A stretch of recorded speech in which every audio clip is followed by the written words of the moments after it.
Eu quero saudar a você, professor, professora da Escola Bíblica Dominical, classe dos jovens, com a paz do Senhor Jesus. Estamos diante de nós com uma lição um pouco interessante, delicada, talvez eu diria, não tão fácil, na minha opinião, acerca da restauração, porque o tema em si é simples, ao mesmo tempo, nós temos que ter material para 1 hora de aula, talvez alguns 45 minutos, outros 1 hora e meia, e assim por diante. Então, eu gostaria de ajudar a você com alguns recursos, com alguns pensamentos, e eu penso que o principal deles vai estar no terceiro tópico. No entanto, queremos acrescentar algo para você em cada um dos tópicos da lição. Mais uma vez, o título da nossa lição de hoje é Uma Promessa de Restauração. Nós estamos na Revista dos Jovens, no início da CPAD, na página 47. Quando passamos para a página 49, na verdade, na página entre 49 e 50, nós temos o primeiro tópico falando da aliança de Deus com o seu povo. Eu vou ser sincera com vocês que todos estes tópicos, a leitura deles, eu acho importante, mas em alguns pontos eu não usaria como professora a mesma referência, o mesmo caminhar que o comentarista usou. É raro isso acontecer, mas em algumas lições isso acontece. A minha visão, o entendimento, que me facilitaria o entendimento daquele ponto, vamos colocar assim porque ficaria melhor, seriam palavras e colocações diferentes. Então, se eu tivesse que dar aula como você lendo a lição e depois explicando o material, eu não pararia durante a leitura para explicar as coisas, mas eu faria uma explicação geral depois da leitura. Não deixaria de ler, porque há alguns fatos interessantes e importantes, e até por respeitar o material da lição, uma vez que até em algumas igrejas todos os professores são chamados a fazer assim. Então, eu não deixaria de ler. No entanto, eu terminaria de ler o tópico completo, talvez com a participação dos alunos, e logo depois eu passaria para a explicação do assunto. E eu vou fazer assim com você agora, tá? E aí, com certeza, você tem liberdade de fazer na sua aula como bem entender. Então, depois de ler o tópico primeiro completo, eu não vou comentar dentro do tópico, porque, como eu disse, eu não o faria. Mas depois de ler o primeiro tópico completo, então eu explicaria duas coisas. Tópico primeiro. A primeira coisa, eu gostaria de falar sobre alianças ou pactos. E você vai ver que tudo isso que eu estou falando é parte da lição, mas em alguns lugares você vai ver que vai estar mais diferenciado, principalmente no segundo tópico. O primeiro está bem parecido. Alianças ou pactos, o comentarista nos explica que existem dois tipos de alianças ou pactos, é uma mesma coisa, tá? De Deus com os homens. E o primeiro tipo seriam os incondicionais, e o segundo seriam os condicionais. Pactos, promessas, profecias, incondicionais, condicionais. As incondicionais é aquela que Deus diz, vai ser assim, ponto e acabou. Não tendo por quem jurar, ele jurou pela sua destra. Então, quando Deus fala coisas que vai acontecer, independente do que o resto aconteça, essas são alianças ou pactos incondicionais. Ele estabeleceu para que fosse assim. Então, exemplos destas promessas, né? Eu até vou colocar aqui junto promessas, porque é bem parte da nossa lição de hoje. A restauração era uma promessa. Então, incondicionais, entre elas está o retorno do cativeiro. O retorno do cativeiro, eu estou agora usando inclusive um exemplo, tá? Existem alguns exemplos bíblicos, não tantos porque a maioria das promessas de Deus são condicionais na Bíblia, mas existem alguns, né? E o retorno do cativeiro é um deles. Deus disse que vai trazer de volta. Ele não disse, olha, se vocês se arrependerem lá, e etc., se fizerem isso, se forem para a direita, se adorarem assim, se não, Deus não disse nada disso. Deus disse, olha, vão voltar. Eu estabeleci o cativeiro, mas 70 anos ainda deu tempo, né? Vocês vão voltar a esta terra. Então, o retorno do cativeiro foi uma promessa incondicional. Porque, talvez fosse eu ou você, diria, olha, se eles pecaram, se eles foram por causa do pecado, então é necessário cumprir algumas coisas para que eles possam voltar. Mas Deus é soberano e ele quis. Essa é a beleza da soberania de Deus. Deus ser soberano significa que ele pode fazer o que ele quer, como quer, quando quer, ok? No entanto, como quer, onde, como faz, ele escolhe. E algumas vezes faz sentido pra gente e algumas vezes não faz sentido. Então, o retorno do cativeiro é um desses que Deus falou que ia acontecer incondicionalmente. Uma restauração vindoura. Nós vamos falar mais dela no segundo tópico. Em verdade, no fim do primeiro tópico. Uma restauração vindoura. No tempo de Jeremias, estamos estudando no contexto dele, ou seja, que haveria um tempo de restauração para Israel. Deus disse, vai haver. Ele não disse se fizerem, se deixarem de fazer. Ele disse, eu vou restaurar, ok? Outra coisa interessante, um renovo ou um rei da descendência de Davi.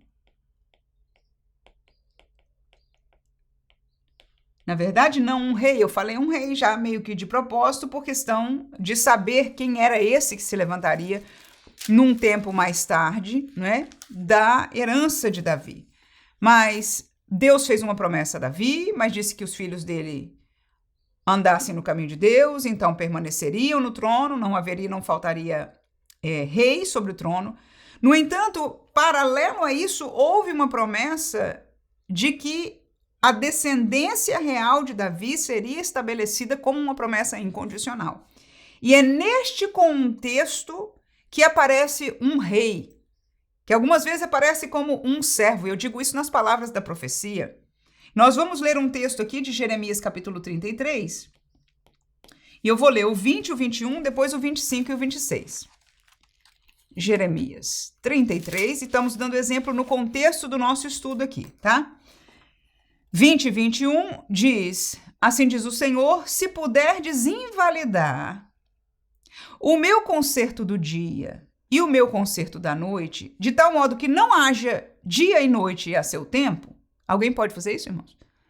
Aconteceu em algum tempo da história de não existir dia e noite certinho no relógio? Claro que não. Ele diz, mas se alguém puder invalidar este meu concerto, se eu mudar e não der dia e noite, né? Também se poderá invalidar o meu concerto com Davi, meu servo, para que não tenha filho que reine no seu trono, como também com os levitas sacerdotes, meus ministros. Ou seja, este pacto, esta promessa de que haveria linhagem em Davi real e nos sacerdotes espiritual, no caso da liderança espiritual, foi uma promessa de Deus incondicional. Que ele aqui está dizendo, tão certo como a gente canta aquele corinho, como amanhã se levanta ou se renova, tão certo como há dia e noite, essa promessa fica de pé. O 25 e 26 é a continuação, é o mesmo pensamento, mas com outras palavras. Assim diz o Senhor, se o meu concerto do dia e da noite não permanecer, e eu não puser as ordenanças dos céus e da terra, também rejeitarei a descendência de Jacó e de Davi, meu servo, de modo que não tome da sua semente quem domine sobre a semente de Abraão, Isaque e Jacó, porque removerei o seu cativeiro e apiedar-me-ei deles. O que ele está dizendo aqui? Ele diz, tão certo como tem dia e noite, porque se eu rejeitar o dia e a noite, então você pode dizer que eu vou rejeitar a descendência de Jacó, ou seja, a nação de Israel, ok? E a descendência de Davi, ou seja, um rei para gerenciar, para dominar sobre a semente. Semente de quem? Do pai de Israel, Abraão, Isaque e Jacó, destes pais, ok? Porque aí ele termina este capítulo 33 aqui com a promessa, porque eu os removerei do cativeiro, eu vou me apiedar deles. Então vou escrever os versículos aqui, você pode tomar nota se quiser usar. 25 e 26. Então, nós mostramos aqui, no contexto de Jeremias, da profecia de Jeremias, 3 promessas incondicionais. Incondicionais. E promessas condicionais são a maioria dos pactos na Bíblia. Com Adão, com Noé, e claro que alguns desses são mais explícitos, outros menos.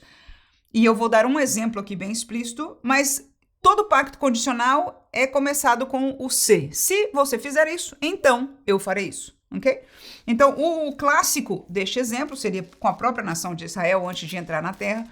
Está no texto de Deuteronômio, eu vou ler com você aqui, Deuteronômio capítulo 28. E nós vamos saltar alguns versículos, porque são muitos versículos de um lado, ou seja, daquilo se eles obedecerem, e muitos versículos daqueles se eles desobedecerem. mas nós selecionaremos somente alguns para ler. Então, eu já vou anotar aqui, Deuteronômio, eu vou dizer que os condicionais são a maioria, tá? E eu vou usar o texto de Deuteronômio, capítulo 28, e eu vou ler com você. O 1, o 2, o 13, o 14. Talvez aqui, deixa eu botar do 13, porque o 15 e o 16 também vou ler. Então, do 13 ao 16, e depois o 33, e depois o 45, e ainda depois do 47 ao 50. Com isso, eu acho que nós vamos entender bem os dois lados da aliança de Deus para com a nação de Israel, e isto foi falado com eles antes do cumprimento da entrada na terra prometida. Eles estavam na beira, né, da terra, da entrada da terra, e Deus fala então estas palavras. Então vamos lá, Deuteronômio 28, 1 e 2 diz: E será que se ouvires a voz do Senhor teu Deus, tendo cuidado de guardar todos os seus mandamentos que eu te ordeno hoje, o Senhor teu Deus te exaltará sobre todas as nações da terra. Então, se eles guardarem, ou seja, obedecerem todos os mandamentos que o Senhor deu para eles, e que Moisés repete aqui no livro de Deuteronômio, ok? Então ele diz, primeira coisa de bênção que vai acontecer, vocês vão ser mais exaltados do que todas as nações da terra. Versículo 2, e todas estas bênçãos virão sobre ti e te alcançarão quando ouvires a voz do Senhor teu Deus. Ou seja, se vocês derem ouvido a minha voz, e diga de passagem, Deus continuava a falar, repreendendo, guiando a eles. Se vocês ouvirem, vocês vão receber todas estas bênçãos. E ele continua com a série de bênçãos. Eu vou ler do 13 ao 16 aqui, como bênçãos. E o Senhor te porá por cabeça e não por cauda. E só estarás em cima e não debaixo quando obedeceres aos mandamentos. Olha aí, quando? Se obedeceres os mandamentos do Senhor teu Deus, que hoje te ordena para os guardar e fazer. E não te desviarás de todas as palavras que hoje te ordeno, nem para a direita, nem para a esquerda, para andares após outros deuses para servires. Mas nesse meio tempo, entre o 2 e o 14, você vai ver que os inimigos vão ser derrotados, que o cesto e a amassadeira e a terra vai abundar fruto, ou seja, toda bênção que alguém pode querer, tesouro na terra, tudo aqui, irmãos, tudo aqui.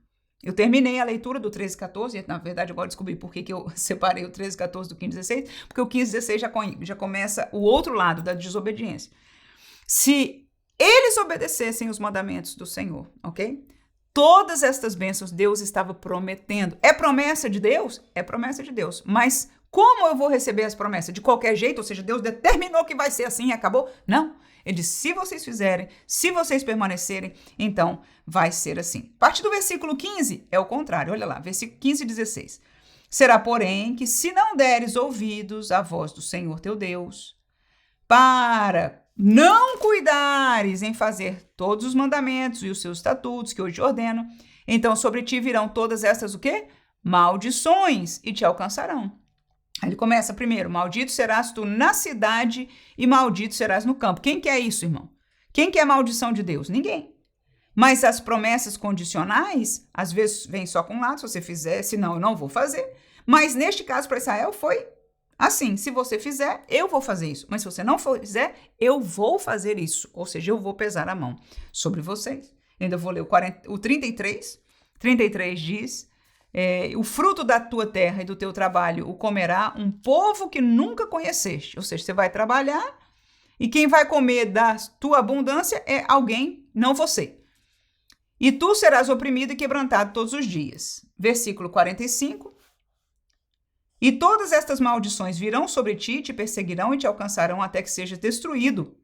Porquanto não haverás dado ouvidos à voz do Senhor teu Deus para guardar os seus mandamentos e os seus estatutos que te tem ordenado. Agora vamos ler do 47 ao 50. Olha aí, em Deuteronômio, falando por Moisés, o que a gente vai ver se cumprir lá em Jeremias. Escuta aí, versículo 47 a 50, presta atenção. Porquanto não haverás servido ao Senhor teu Deus com alegria e bondade de coração, pela abundância de tudo, assim servirás aos teus inimigos que o Senhor enviará contra ti, com fome, com sede, com nudez e com falta de tudo, e sobre o teu pescoço porá um jugo de ferro até que te tenha destruído. O Senhor levantará contra ti uma nação de longe, da extremidade da terra, que voa como a águia, nação cuja língua não entenderás, nação feroz de rosto, que não atentará para o rosto do velho, nem se apiedará do moço. Então, qual era a promessa de Deus? Se vocês fecharem o coração, endurecerem a cerviz, não tiverem alegria, não é, no Senhor, não servirem ao Senhor, não obedecerem os mandamentos do Senhor, então eu vou destruir. E vou destruir por mão de uma nação que vai vir de longe, de uma língua que você não conhece, vai acontecer assim, assim. E nós vemos todos estes detalhes, não só também profetizado por Jeremias, mas vivido no tempo ainda de Jeremias. Então, essas são promessas condicionais que Deus faz. E a maioria das promessas bíblicas em relação ao homem, né, são promessas condicionais. Este é o primeiro assunto que nós aprendemos do primeiro tópico. O segundo, e muito importante, são as restaurações em Jeremias. Por que eu digo isso? Nós estamos falando de uma restauração aqui, o título da lição é uma promessa de restauração. Mas a verdade é que no texto bíblico de Jeremias aparecem duas restaurações para Israel. Uma iminente, que tem tempo marcado, que em 70 anos Deus disse, eu vou fazer vocês voltarem. Então essa restauração primeira é a volta do cativeiro. E você pode ler isso em Jeremias 29 e 10, ok?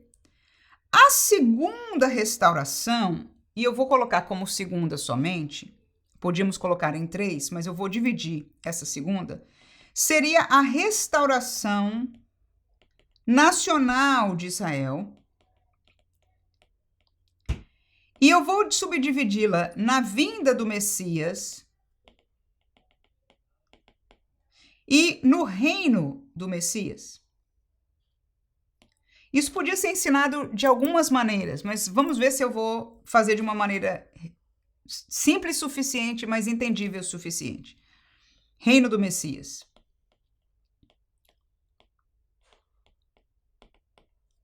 E aqui eu vou deixar o texto e eu vou ler com você esse texto aqui, ok? Jeremias 33, 14 ao 16. Olha, quando Deus usa os profetas do Antigo Testamento para profetizar sobre a restauração de Israel, muitas dessas profecias, algumas destas profecias estão falando de uma restauração que eles, nesta geração que eles estão vivendo, ou na que vem, ou em alguns anos, ok? Vão ser restaurados. É o caso da volta ao cativeiro. Então, esta restauração é uma restauração que eles estão esperando a qualquer momento. No entanto, você vai ver muitos textos, por exemplo, que vão falar de um redentor, de um pastor, de um servo, e vai falar de coisas espirituais. O texto clássico disso seria Isaías 53, ok? O texto clássico. Isaías profetiza da vinda deste Messias. No entanto, do Messias que nós o conhecemos, de um Jesus que sofreu, que foi pendurado no madeiro, que não foi bem recebido. E você veja que a vinda de Jesus, no tempo que ele esteve na terra, não trouxe, presta atenção, que isso é muito importante, uma glória para Israel. Não trouxe, não fez de Israel a nação mais famosa da terra. Pelo contrário, no fim do tempo do Messias, na terra, naquele tempo que Jesus veio, ele inclusive colocou Israel sob uma maldição. Ele disse, porque vocês não veem, vossos olhos continuarão fechados. Ah, se vocês tivessem reconhecido o tempo da vossa visitação, não aconteceria isso que vai acontecer. E você sabe que desde a destruição do general Tito, logo depois, né, enfim, há uma destruição iminente que Jesus profetizou sobre ela aconteceu como fruto da maldição sobre um povo, o seu povo, que não reconheceu o seu Messias. Pelo contrário, o negou. Então, quando nós lemos nestes livros proféticos de uma restauração, que Israel será centro entre as nações e todo mundo, e haverá muito fruto da terra, e muita bênção e paz, e etc, etc, estas profecias estão referenciando ao reino do Messias, ok? Eu vou usar essas palavras, eu sei que é um estudo mais delicado, alguém pode perguntar, irmã, será que o reino não... Não vou entrar nos detalhes aqui. Vamos colocar em simples maneiras, a vinda do Messias em primeira instância foi para uma restauração espiritual, ok? E para iniciar um tempo que tinha sido já previsto por Deus, que nós conhecemos como o Novo Testamento, ou o tempo da graça, que diga de passagem, tem tempo para começar e para terminar, ok? Então, Jesus veio com alguns propósitos, entre eles, com certeza, o maior de todos, que é verter o seu sangue para que haja perdão dos pecados através do seu sangue. Mas o que eu quero dizer com isso é que esta vinda não foi um sucesso nacional para Israel.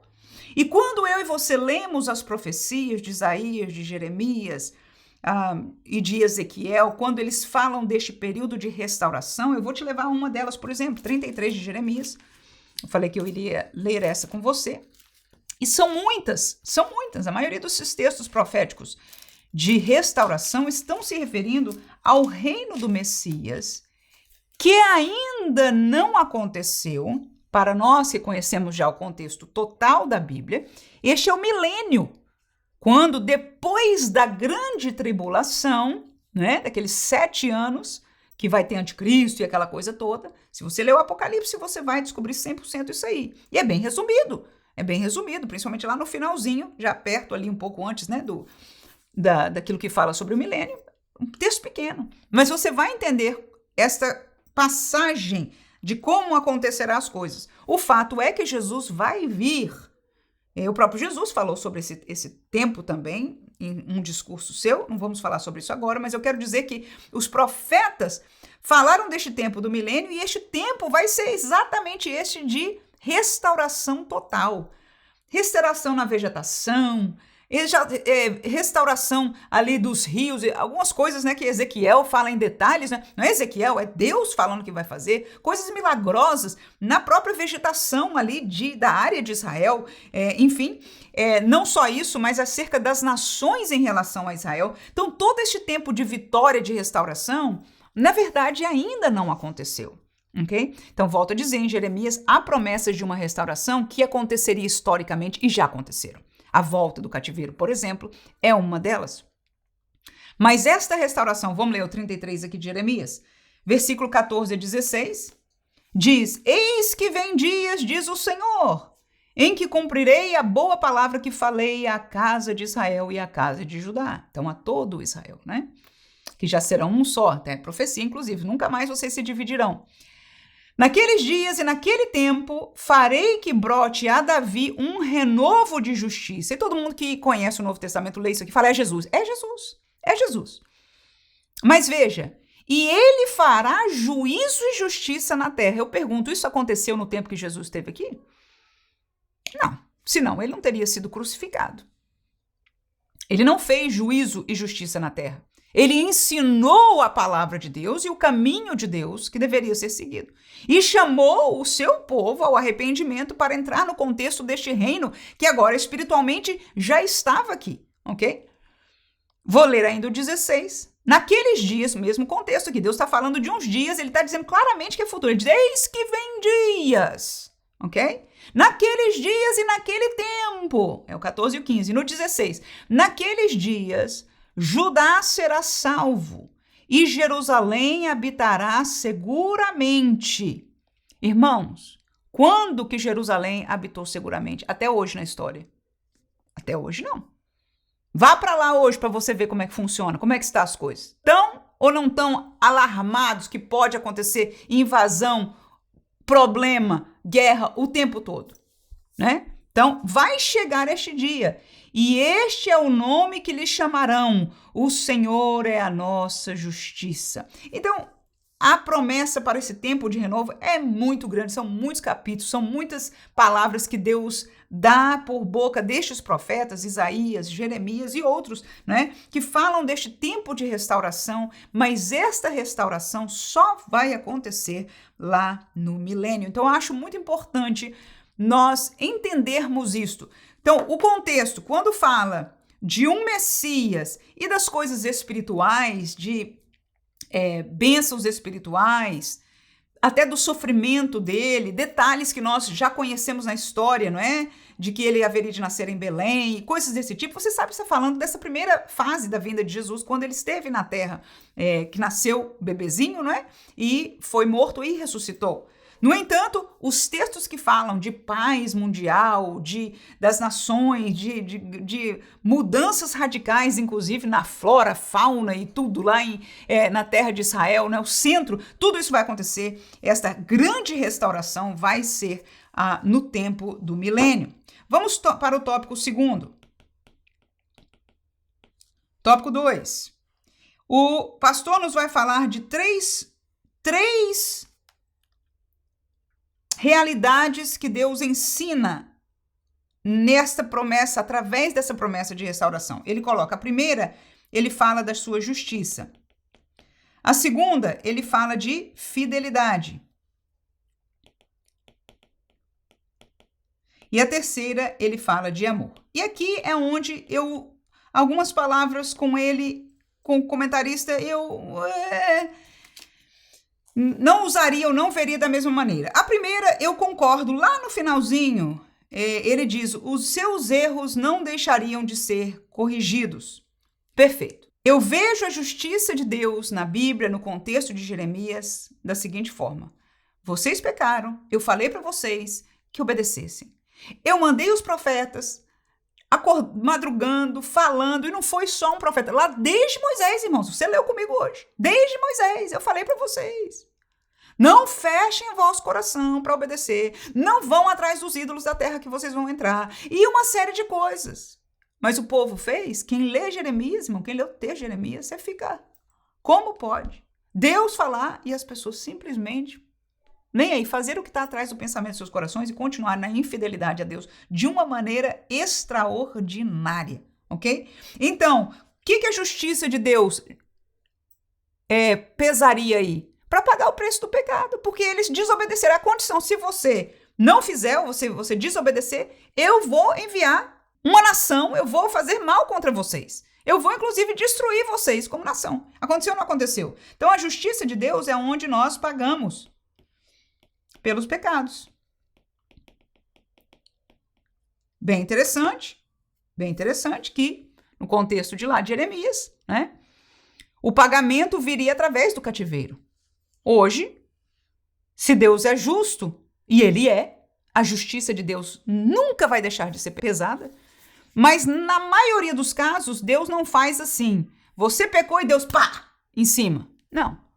E quando Ele faz, por muito amor e misericórdia para você acordar e voltar.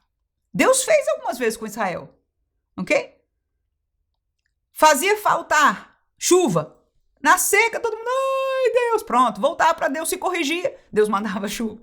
Então eram pequenos baques, pequenos castigos, mas Israel, neste tempo aqui, fechou o coração e não queria saber. Quando faltava chuva, rezava para a deusa da chuva dessa nação ou daquela nação, aquela coisa toda, e não quis saber de Deus, adorava a Deus nos rituais, mas adorava outros deuses, enfim, pecaram contra Deus, pagam pelos preços. Então, a justiça de Deus vai punir o pecado e a nossa decisão de viver num caminho de pecado. Para Israel foi o cativeiro.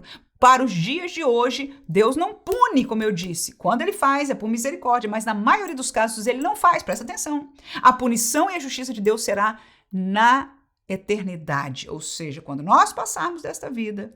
Então, aquele que escolheu o caminho largo, então ele vai viver a punição de Deus. Um cativeiro que não tem fim. Ok? Agora, aquele que se arrependeu, está no caminho estreito, então também vai ser livre, mesmo que um dia tenha sido pecador. ok? Mas se arrepender, é um texto lindo de Ezequiel que fala sobre isso. Mas enfim, essa é a justiça de Deus. Essa é a justiça de Deus. Fidelidade. Onde nós vemos a fidelidade de Deus? Ao seu pacto. Às suas promessas. E eu vou dizer aqui especificamente as incondicionais. Deus é fiel às suas promessas incondicionais. Escute, por favor. Se Deus disse, eu separei este povo do tronco de Jessé, da raiz de Davi, de Judá, várias profecias que correlacionam com Jesus, precisava a nação de Israel sobreviver, irmãos. Então, parte desta restauração de Israel é para que houvesse um Israel para Jesus nascer e vir salvar o mundo, eu e você. Para que Deus cumprisse aquilo que ele prometeu lá no Gênesis, para Adão e para Eva, que da semente da mulher nasceria um, ok? Então, este um que haveria de nascer é uma promessa incondicional de Deus. Para o nascimento dele, Deus, na sua soberania, escolheu uma nação, que seria a representação dele na terra, para que os demais povos reconhecessem, viessem a conhecer o Deus verdadeiro. Então, Deus, por fidelidade às suas promessas incondicionais, faz muitas coisas, como eu disse, que a gente, a princípio, até não entende porque Deus fez. Não devia ser condicional? Poderia, mas ele fez incondicional. E hoje? Eu já falei da justiça no contexto de hoje, vou falar da fidelidade no contexto de hoje. Deus é fiel à sua palavra. Você quer saber quais são os pactos de Deus? Você quer saber o caminho de Deus que andar? O que agrada e o que desagrada a Deus? O que a gente pode ou não pode, ou seja, não deve fazer para estar em Deus? Leia a Bíblia. Leia o Novo Testamento. Que está no contexto do pacto de hoje. Deus é fiel às suas promessas. Qual a maior promessa do Novo Testamento que Jesus fez? Foi duas. Primeiro, eu voltarei para vos levar, porque onde eu estiver, vocês estejam lá também. A vinda de Jesus é uma promessa bíblica, vai acontecer. Ainda que alguns a tenham por tardio. E outra, ele diz, eu não vos deixarei só, enviarei um consolador. Ele até disse, é bom para vocês que eu vá. Porque se eu não for, eu não posso enviar o consolador, que vai ficar com vocês sempre. Então, as duas grandes promessas de Deus, e Deus é fiel à sua palavra, é a vida eterna para aquele que é salvo em Cristo Jesus, que anda no caminho de Deus, aleluia. E enquanto no caminho, apesar dos sofrimentos, ele está conosco, aleluia. Na luta, o Espírito Santo está. Na alegria, o Espírito Santo está. Na doença, o Espírito Santo está. Na aprovação, o Espírito Santo está. Glória a Deus. Então são grandes promessas. Mas ele é fiel à sua palavra. Então nós queremos saber qual é o pacto, como é que funciona com Deus. Leia o Novo Testamento. E a terceira palavra aqui é o amor. E aí é onde ele colocou o autor, o amor, como a misericórdia como parte da fidelidade, e eu chamaria a misericórdia como parte do amor. Porque Deus ama, ele exerce misericórdia. E a misericórdia, ela existe, ou a graça, né, que nós conhecemos também como a graça, quando nós não merecemos. Ou seja, Israel não merecia. Israel foi para o cativeiro porque pecou. E não pecou uma vez, e não pecou 10 vezes. E não pecou por uma geração. E não pecou pouco. Não, foi então merecido, merecido. Para que Deus disse, vou trazer de volta? Foi merecido. Mas a misericórdia do Senhor, ele diz naquele texto que a gente leu aqui, olha, eu me apiedarei deles. Está aí. Então, o coração do Senhor é misericordioso. Duas coisas que o autor colocou aqui para nós. Que toda punição de Deus tem propósito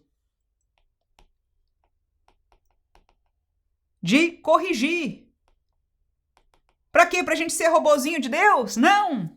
Para nós voltarmos ao caminho dele, a ter paz com ele, a ter comunhão com ele, porque ele não vai ter comunhão com o pecado. A gente vai estudar de uma maneira super profunda e maravilhosa no terceiro tópico, tá? Então, quando Deus pune, ele tem um propósito, e o propósito é para bem, é para correção. O desejo de Deus para nós é sempre, sempre, sempre bom. Texto de Jeremias, todo mundo conhece aqui, né? Jeremias 29, 11. Eu sei o pensamento que tenho de vós, pensamento de paz, não de guerra, né? Vamos ler aqui para ficar lá nas minhas palavras, 29. Porque eu bem sei os pensamentos que penso de vós, diz o Senhor, pensamentos de paz e não de mal, para vos dar o fim que esperais. Está aí.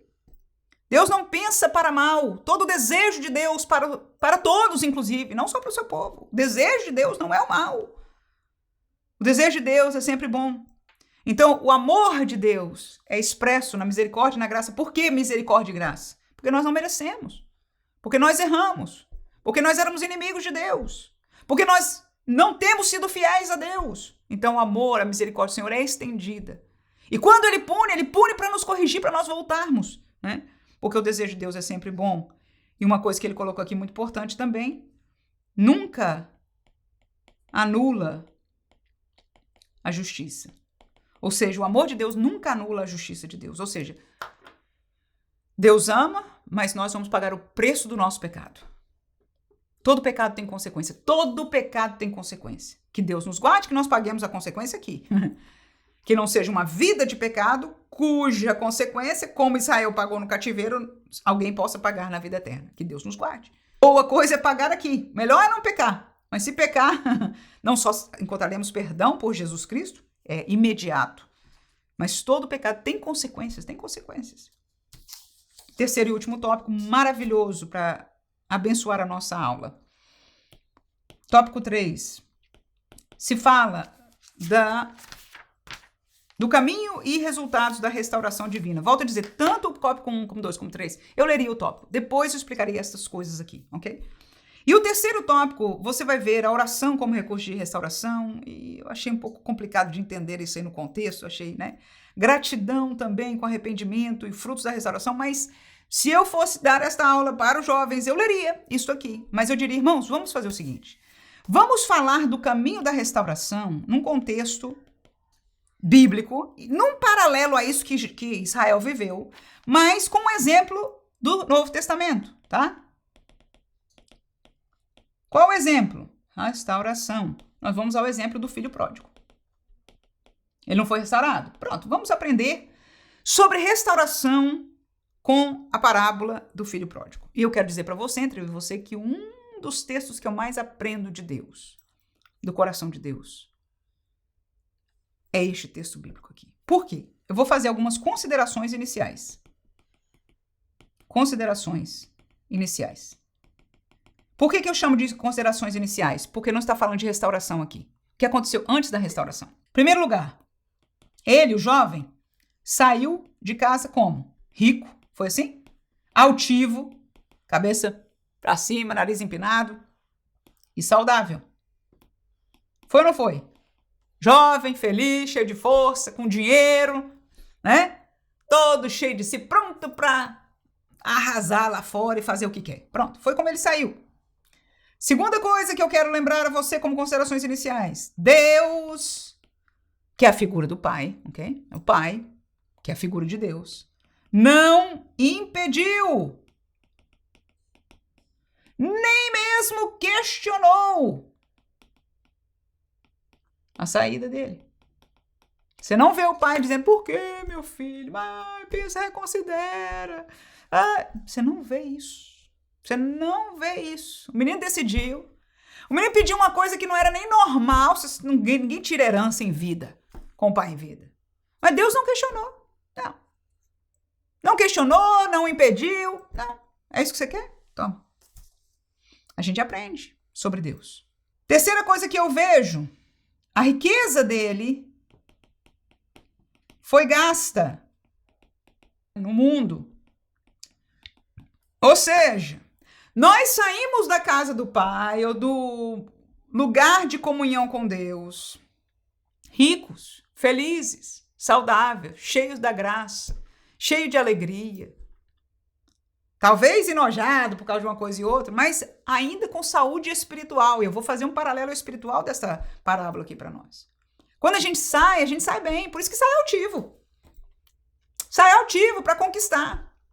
E a gente ainda leva daqui as bênçãos, o que a gente aprendeu na igreja, o que a gente fazia na igreja, que, enfim, na música, alguns eram de posição de liderança, né? Ou, enfim, tudo que você tem de bom que ganhou na casa do Pai, Quando você sai com tudo isso ainda com você. E é lindo, é maravilhoso, é cheio de graça ainda. Agora, o mundo gasta. Cada troca que você faz por uma boate, por uns amigos, por aquilo outro, pelas suas prioridades, você está gastando aquilo que você tinha dado pelo Pai. E eu vou terminar. A última consideração inicial é que o caminho do mundo ou gera, né, ou leva à pobreza, humilhação, solidão e fome. Tudo isso está, vamos lá, no texto da parábola. É Lucas, né? Capítulo 15. Versículo 14, 15 e 16. Essa situação aqui do caminho do mundo. E havendo ele gastado tudo, houve naquela terra uma grande fome e começou a padecer necessidades. E chegou-se a um dos cidadãos daquela terra, o qual o mandou para os seus campos a apacentar porcos, e desejava encher o seu estômago com as bolotas que os porcos comiam, e ninguém lhe dava nada. Ok? Então, o que você vê aí? Pobreza. Você vê humilhação, cuidar de porco, ninguém deixar comer nem a comida do porco. Solidão, cadê os amigos? Fome. Agora, vamos olhar sobre tudo isso num contexto espiritual, porque pode ser que alguém jovem diga assim, olha, eu saí, a verdade é que eu tô bem, eu tenho dinheiro, eu estou bem, estou na minha carreira, eu estou bem, tenho algumas namoradas. E eu pergunto, qual é a sua situação espiritualmente? Eu tenho certeza absoluta que é exatamente esta. Humilhado pelo próprio inimigo que diz, cadê? Você não era crente? Então o que aconteceu? Você não crê mais em nada? E etc. E gozação espiritual dos seus amigos. Se você está aqui ouvindo essa palavra, você ainda está indo para a igreja. Como é que... Então, que crentinho você é? Humilhação, pobreza espiritual. A verdade é que quem está fora não conhece, não tem mais prazer em nada das coisas de Deus. Está, mas não conhece mais a Deus. Está sozinho nesse sentido, porque as amizades do mundo, irmãos, basta fechar alguma coisa, principalmente a questão do dinheiro. Se você é um destes que, apesar de ter saído, pelo menos financeiramente está bem, não é o caso do rapaz aqui nessa parábola. Mas espiritualmente essa realidade é a mesma. Mas alguns que podem até estar em dificuldades, como este rapaz, vão descobrir a realidade dos amigos. E não precisa nem isso não, irmãos. Qualquer problema no mundo, desavença, você vai reconhecer o que está dentro das pessoas. Infelizmente, Deus a quer salvar, mas elas estão apartadas de Deus. E esta é a realidade de quem está longe de Deus. Pobreza, humilhação, solidão e fome espiritual. Saudade da graça, da presença de Deus, das coisas de Deus. Fome. Agora, saudade só acontece no caminho da restauração. Deixa eu escrever aqui agora sobre isso, que esse é o importante do tópico aqui, né? Qual o caminho da restauração? As duas primeiras coisas é que ele se lembrou da casa do pai. E reconheceu a miséria de onde ele estava. A miséria de onde está. Essas duas coisas eu vou ver no Lucas 15 e 17. Vamos lá? E tornando-se em si, disse: quantos jornaleiros de meu pai têm abundância de pão? E eu aqui pereço de fome. Pronto. A chave da restauração espiritual é essa. Primeiro, lembre-se da casa do pai. Que os crentinhos de lá eram alegres. No tempo que você tinha comunhão, você também era. na simplicidade, cantando aqueles hinozinhos até meio de antigamente, você era feliz.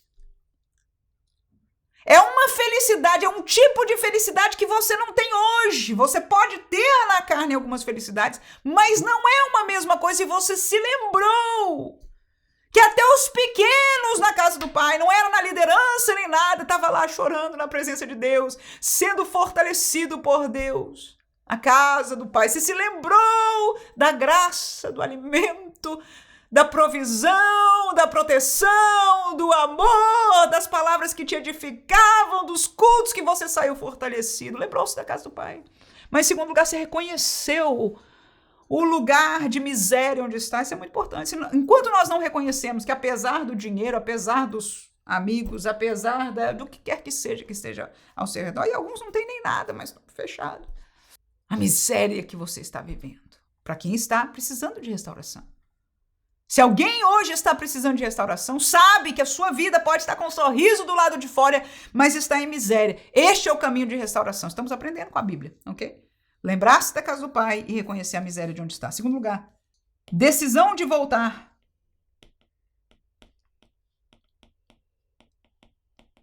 E eu botaria aqui humildemente.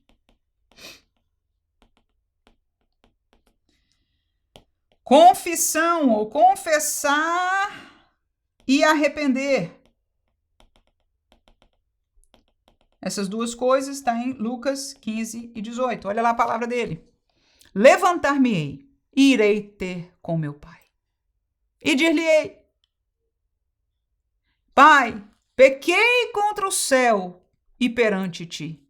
Então, vou voltar é a decisão de voltar. Mas as palavras eu pequei. Eu pequei contra o céu, contra Deus e contra você. Então, a confissão e o arrependimento é a segunda etapa do caminho de restauração. Lembrar da casa do Pai. Reconhecer a miséria de onde está.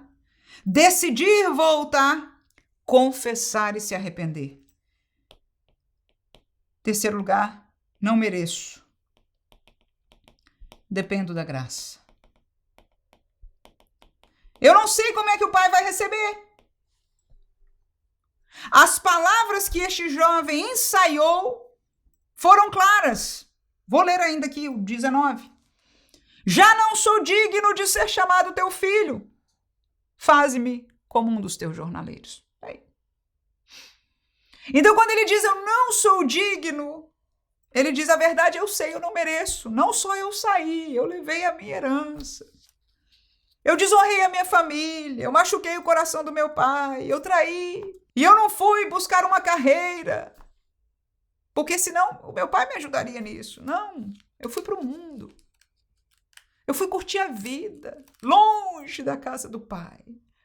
Longe da maneira que tudo na casa do meu pai funciona. Eu me nojei com aquela... Tudo igreja, tudo santidade, só fala disso. Não, vou provar um pouquinho disso aqui. Eu não mereço. Então, esta colocação é o caminho da restauração. Eu dependo da graça. Eu não sei como o Pai vai me receber. Eu dependo que Ele, como a gente estudou no tópico passado, tenha misericórdia de mim, estenda a sua graça sobre mim. Esse é o amor de Deus. Se Ele existe, Ele seria demonstrado neste momento. E agora eu quero lembrar para você os olhos do Pai. Essa história, o que acontecimento aos olhos do Pai. Então, o caminho de restauração é este. Pronto. Alguém quer ser restaurado? Tá aí. Lembre-se da casa do Pai. Reconheça o lugar onde você está. Decida voltar. Confesse e arrependa. E entenda que o que quer que Deus faça é a graça de Deus para você. Mas aos olhos do Pai, é uma beleza estudar esta parábola, porque a história está completa aqui e a gente aprende 100% o lado de Deus. Primeira coisa que eu vejo, ele esperava pelo filho. Irmãos, quando eu vejo Jeremias falando, repetindo, que não era Jeremias, era Deus. Dizendo, gente, se arrependam ainda. Eu posso parar. Eu não quero mandar. Voltem atrás. E quando já tudo estava encaminhado e uma parte já tinha ido, ele diz, olha, então, rei, faça o seguinte. Deixa de pedir ajuda para o Egito e se renda à Babilônia, que eu vou fazer um pouquinho menos pior para você a situação. Fechado. Mas com isso eu quero mostrar que Deus está sempre esperando uma resposta positiva nossa. E eu vejo no pai, porque quando o menino apareceu lá longe, o pai estava esperando, estava na frente. Ele não teve que chegar em casa, bater na porta, procurar o pai lá dentro, não. O pai estava esperando pelo filho e ele recebeu, dando-lhe do seu amor. Todo o seu amor. Lucas 15 e 20. Vamos ler? E levantando-se foi para seu pai. E quando ainda estava longe, viu seu pai. E se moveu de íntima compaixão. Isso é Deus, irmãos. Jesus está falando como é que Deus sente. E correndo, lançou-se-lhe ao pescoço. Foi o pai que fez isso. E o beijou. Este é o coração de Deus. Ele está esperando pelo filho. Ele está esperando pela nossa volta. Ele não foi lá. Ele não foi lá. Ele não parou você de ir. Ele não tirou a sua graça, a sua alegria, a sua saúde antes de você ir. Você foi com tudo. Você foi com tudo. Mas o mundo gastou tudo. Mas no dia que você volta, este é o coração do teu Deus que te espera. E na hora que te vê de longe, não importa como você pode imaginar como aquele rapaz estava fisicamente. O Senhor, o Pai, correu. Não só teve compaixão, correu, abraçou e beijou o menino. Depois, que mais do coração do pai, os olhos do pai? Celebrou a volta, né? A volta. O texto diz a vida. Por quê? Porque ele estava morto. E ele devolveu o lugar de filho.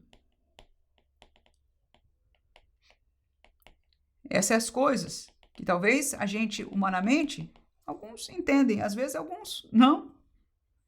E, na verdade, quem se arrepende, quem se humilha verdadeiramente, tem a tendência de fazer como menino, eu não mereço mais. E muitas vezes Deus nos vai deixar fora de algum cargo por algum tempo, mas vai receber-nos de volta como filhos. Lucas capítulo 15, 22 a 24, porque todo pecado tem consequência. Mas não tira o amor, o perdão e a misericórdia de Deus também. Um não retira o outro. A justiça tem que haver, mas o amor de Deus nunca se apagará. 22 a 24. Mas o pai disse aos seus servos: trazei-me depressa o melhor vestido e vestilho, e ponde-lhe um anel na mão e aparcas nos pés, e trazei o bezerro cevado e matai-o, e comamos e alegremo-nos, porque este meu filho, o que diz aí? Estava morto. O menino estava morto? Não, mas espiritualmente estava. Escutou aí? Ele estava morto? Não, mas o pai falou ele estava morto. E reviveu. Está falando da realidade espiritual que eu comentei aqui. Por que nós precisamos de restauração espiritual? Porque alguns estão mortos. Já não sentem nada, vêm para a igreja. Só pelo social, só para aplacar consciência, só porque o que for. Mas desejo, alegria, não tem mais nada, mortos. Tinha se perdido e foi achado. E começaram a alegrar-se. Então este é o texto aqui que nós aprendemos do Pai. Se você sentir a graça de Deus enquanto fale sobre isso, decidir falar essa parábola como paralelo da lição do terceiro tópico, e entender de fazer um apelo aqui. Se você sentir de Deus, essa é a palavra, como professor, faça um apelo. Pergunte se por acaso aqui nessa nosso grupo tão pequeno, é uma parte da igreja, mas nós somos igreja aqui. Se você deseja oração para ser restaurado, se você é esta pessoa hoje, que de vez em quando tem se lembrado da alegria da casa do Pai, mas já não sente, que sabe que o lugar que você está, apesar de ter algumas coisas que você está orgulhoso dela, a verdade é que é uma miséria. Só você sabe que está sofrendo lá. É fome, é solidão, tem amigos, mas não tem. Se você quiser decidir voltar hoje, nós vamos orar com você aqui. Então faça o apelo, né? E você pode terminar com oração, se alguém quiser confessar, se arrepender, né, e voltar neste caminho da restauração. Porque ser restaurada, a chamada é isso. Você é essa pessoa que quer ser restaurada, nós vamos orar com você. Para que Deus possa... Você já sabe como Ele vai te receber. Você já sabe que Ele está esperando você. Agora a decisão é sua, Ele não vai fazer por você. Ele não vai atrás. Mas graças a Deus que você veio hoje nessa escola dominical para que isso aconteça. E se não houver, nós podemos terminar inclusive orando. Agradecer a Deus porque Ele é este Pai. Este Pai maravilhoso, este Deus de amor, este Deus de justiça, este Deus de restauração. E pedindo ao Senhor que continue a nos guardar no caminho e em fidelidade a Ele. Espero que tenha sido uma bênção para você este estudo. E até a semana que vem, se Deus quiser. Amém.